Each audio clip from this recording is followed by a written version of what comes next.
Hello बच्चों, नमस्कार।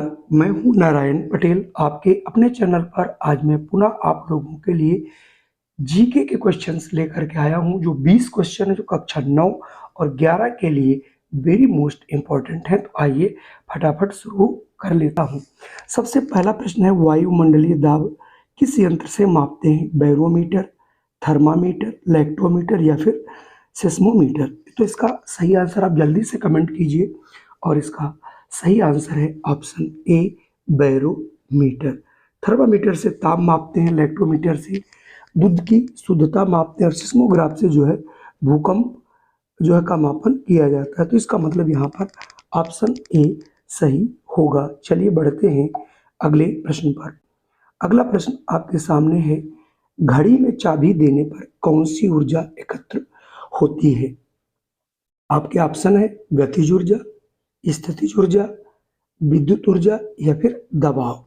और आप जल्दी से कमेंट कीजिए। और अगर आपका आंसर है बी, स्थितिज ऊर्जा यानी पोटेंशियल एनर्जी, तो आपका आंसर बिल्कुल सही है। क्योंकि स्थितिज ऊर्जा की परिभाषा है किसी भी वस्तु में विशेष स्थिति के कारण जो ऊर्जा उसमें उत्पन्न होती है उसे हम लोग स्थितिज ऊर्जा कहते हैं। गतिज ऊर्जा गति के कारण होती है। और विद्युत ऊर्जा आप समझते हो, और दाब आप जानते हो, P = F/A होता है। चलिए बढ़ते हैं अगले प्रश्न। अगला प्रश्न है, 3 पुनः न प्राप्त होने वाला ऊर्जा का स्रोत है? वायु, जल, बायोगैस या फिर कोयला? इसका भी जल्दी कमेंट कीजिए। अगर सही आंसर आपने चुना है डी, कोयला। क्योंकि कोयला एक बार आप इससे ऊर्जा लेने के बाद दोबारा इससे ऊर्जा उत्पन्न नहीं कर सकते। तो यहाँ से ऑप्शन डी सही होगा। चलिए बढ़ते हैं अगले प्रश्न पर। अगला प्रश्न है क्वेश्चन नंबर 4, जल का घनत्व का किस ताप पर सबसे अधिक होता है? यानी जल का घनत्व तापमान के किस मान पर सबसे अधिक होता है? -10 degree centigrade, 4 degree centigrade, 0 degree centigrade या फिर आपका 1 degree centigrade? Very most important प्रश्न है। बहुत बार ये प्रश्न पूछा गया चूंकि जनरल प्रश्न है इसलिए। और अगर आपने यहाँ से ऑप्शन चुना है बी यानी 4 डिग्री सेंटीग्रेड, तो आप बिल्कुल सही है। तो यहाँ से ऑप्शन बी सही कर लीजिएगा। अगला है, ध्वनि संचरित नहीं हो सकती। बहुत इंपॉर्टेंट ये भी प्रश्न है।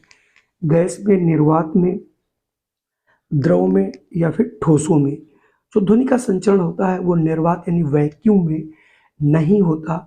इसलिए यहाँ पर भी ऑप्शन बी वाला आपका सही होगा। अगला प्रश्न है, सबसे अधिक प्रोटीन पाया जाता है अनाजों में, दालों में, फलों में या फिर सब्जियों में? और जल्दी से इसका कमेंट कीजिए। और अगर आपने यहाँ पर भी ऑप्शन अपना बी चुना है यानी दालों में, तो आप बिल्कुल सही है। यानी ऑप्शन बी, दालों में जो होती है विटामिन सबसे अधिक पाई जाती है वनस्पति की। जो ये आपको यहाँ पर तीनों चीजें दिए गए हैं, अनाज है, फल है और सब्जी की अपेक्षा। आगे अगला हमारा प्रश्न वेरी मोस्ट इंपॉर्टेंट है ये भी, मलेरिया की दवा किस पौधे से प्राप्त होती है? नीम से, सिनकोना से, कपास से, सर्पगंधा? यहाँ से भी बहुत प्रश्न कई बार पूछे गए और यहाँ से भी अगर आपने ऑप्शन चुना है बी यानी सिनकोना, तो आप बिल्कुल सही हैं। अगला प्रश्न है, थोड़ा बढ़िया प्रश्न है, आप लोग देखिएगा। भारत के किस राज्य में विश्व का सबसे बड़ा थोरियम का भंडार मौजूद है? केरल, कर्नाटक, आंध्र प्रदेश या फिर असम? और अगर यहाँ से भी आपका आंसर है क्या केरल यानी ऑप्शन ए, तो आप बिल्कुल सही हैं। अगला प्रश्न आपके सामने है, भारत में किस राज्य की सबसे लंबी तटरेखा है? महाराष्ट्र, आंध्र प्रदेश, गुजरात और ये तमिलनाडु? तो यहाँ पर ये चारों प्रदेश आपके समुद्र के तटीय वाले इलाके हैं। तो यहाँ पर कौन सा, यहाँ पर जो गुजरात है इसकी तट रेखा है वो सबसे लंबी है। चलिए बढ़ते हैं अगले प्रश्न से। अगला प्रश्न समसामयिकी से है, वर्तमान में भारत के विदेश मंत्री कौन है? स्मृति ईरानी, एस जयशंकर, रविशंकर प्रसाद या फिर इनमें से कोई नहीं? और अगर यहाँ पर भी आपने ऑप्शन चुना है बी, तो आप बिल्कुल सही हैं, एस जयशंकर। अगला प्रश्न आपके सामने है, निम्न में मरुस्थलीय पौधा कौन सा है? यानी जहाँ पर मरुस्थल होता है वहाँ का पौधा है? अमरूद, नागफनी, केला या फिर चीड़? जल्दी से कमेंट करें। और अगर आपने ऑप्शन चुना है बच्चों बी नागफनी, तो ये आपका आंसर बिल्कुल सही है। मरुस्थलीय वही पौधे होते हैं जहाँ पर पत्तियां कांटों में परिवर्तित हो जाती हैं, जहाँ पर पानी की अत्यधिक कमी होती है। तो नागफनी जो है ये हमारा मरुस्थलीय पौधा है। चलिए बढ़ते हैं अगले प्रश्न पर। अगला प्रश्न है सुरक्षा परिषद के अस्थायी सदस्यों की संख्या कितनी होगी? अभी तक आपने ध्यान रखिएगा अस्थायी पूछा गया है, आप 5 मत लगा दीजिएगा। 5 जो है हमारे देश हैं स्थायी सदस्य, जबकि 15 अस्थायी सदस्य होते हैं। तो यहाँ से ऑप्शन डी को चुन लेंगे। अगला प्रश्न है किसके शासनकाल में प्रथम चीनी यात्री भारत आया? समुद्रगुप्त, चंद्रगुप्त प्रथम, हर्षवर्धन या फिर चंद्रगुप्त द्वितीय? तो याद रखना है प्रथम अगर चीनी यात्री की बात करी जाएगी तो आंसर हो जाएगा डी चंद्रगुप्त द्वितीय। चलिए बढ़ते हैं अगले प्रश्न पर। अगला प्रश्न सभी को आता होगा, नहीं आता अपने इसको डायरी में जरूर नोट कीजिए, वेरी मोस्ट इंपॉर्टेंट प्रश्न है। निम्नलिखित मुगल शासकों में से किसे प्रिंस ऑफ बिल्डर्स के नाम से पुकारा जाता है? ए अकबर, बी बाबर, सी शाहजहां या फिर डी जहांगीर? जल्दी से कमेंट कीजिए। और अगर आपका भी कमेंट सी है तो आप बिल्कुल सही हैं, अगर दूसरा आपने कमेंट किया तो आप फिर गलत हैं। अगला प्रश्न आपके सामने है भारत में किस वर्ष तक जनसंख्या स्थिरता का लक्ष्य रखा गया? ये नवीन क्वेश्चन है, लेटेस्ट क्वेश्चन है।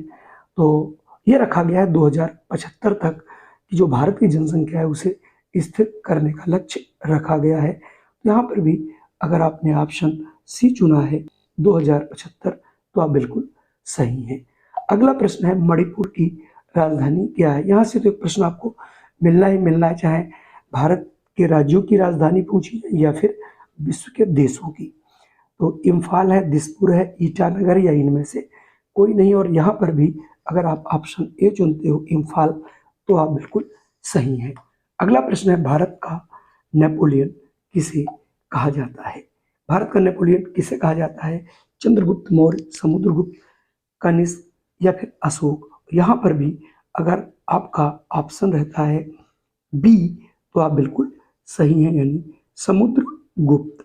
चलिए बढ़ते हैं अगले प्रश्न पर। अगला प्रश्न है विश्व के उड़ने वाले पक्षियों में सबसे ऊंचा कद किसका है? गौरैया, सारस, चील और गिद्ध? आप यहाँ देख रहे हैं गौरैया तो बहुत छोटी होती है, चील भी छोटी होती है, गिद्ध भी बहुत छोटा होता है, लेकिन सारस उड़ भी लेता है और ये कद में सबसे ऊंचा भी होता है। और ये उत्तर प्रदेश का जो है राजकीय पक्षी भी है। तो इसे आपको याद रखना है, सारस। अगला प्रश्न लोकसभा के प्रथम अध्यक्ष कौन थे? ये आपका प्रश्न जो है संविधान से है। जीवी मावलंकर जी या फिर डॉक्टर राजेंद्र प्रसाद या व्योमेश चंद्र बनर्जी या फिर अन्य कोई? तो यहाँ पर अगर आपका जल्दी से कमेंट कीजिए। और अगर आपका ऑप्शन है ए जीवी मावलंकर तो आप बिल्कुल सही हैं। अगला प्रश्न है महात्मा गांधी की समाधि स्थल है शांतिवन, वीरभूमि, शक्ति स्थल, राजघाट? और अगर आपने यहाँ ऑप्शन चुना है राजघाट तो आप बिल्कुल सही हैं। कुल मिला के आज के ये 20 प्रश्न थे, आपको कैसे लगे? अगर वीडियो पसंद आया हो तो इसे लाइक जरूर कीजिए। अगर चैनल पर पहली बार हो तो इसे सब्सक्राइब कर लीजिए, अपने मित्रों को भी शेयर कीजिए और इसी प्रकार की वीडियो आपको प्रतिदिन मिलती रहेंगी। जय हिंद, वंदे मातरम। फिर मिलता हूँ एक नई वीडियो के साथ।